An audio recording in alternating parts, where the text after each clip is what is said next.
Beed citizen live update. Pahalgam येथे नुकताच घडलेल्या दहशतवादी हल्ल्यानंतर भारत सरकारने व भारतीय लष्कराने संयुक्तपणे राबवलेल्या ऑपरेशन सिंदूर या अत्यंत प्रभावी मोहिमेमुळे दहशतवाद्यांचे कंबरडे मोडले गेले।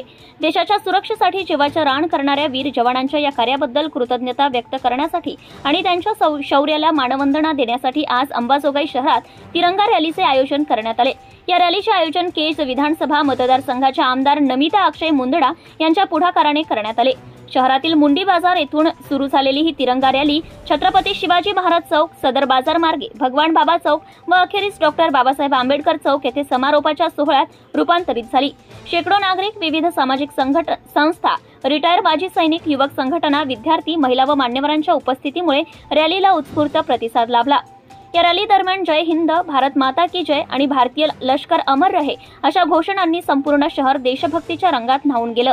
मुख्यमंत्री देवेंद्र फडणवीस यांनी याआधी एका पत्रकार परिषदेत ऑपरेशन सिंदूरमुळे भारताने पुन्हा एकदा सिद्ध केलं की देशाच्या सुरक्षिततेशी कोणीही खेळ करू नये। लष्कराच्या धाडसी कारवाईमुळे भारताचा आत्मविश्वास अधिक बळकट झाला असून त्यांचा सन्मान करण्यासाठी राज्यभर विविध ठिकाणी तिरंगा रॅलीचे आयोजन करण्यात येईल असे वक्तव्य केले होते। अंबाजोगाईतील रॅली हे त्याचेच एक उदाहरण ठरले। या रॅली दरम्यान पोलीस प्रशासनाकडून योग्य बंदोबस्त ठेवण्यात आला होता। संपूर्ण मार्गात वाहतूक व्यवस्था सुरळीत राखण्यात आली। शहरातील व्यापाऱ्यांनी देखील रॅलीला पाठिंबा देत काही काळासाठी दुकाने बंद ठेवून सहभाग नोंदवला।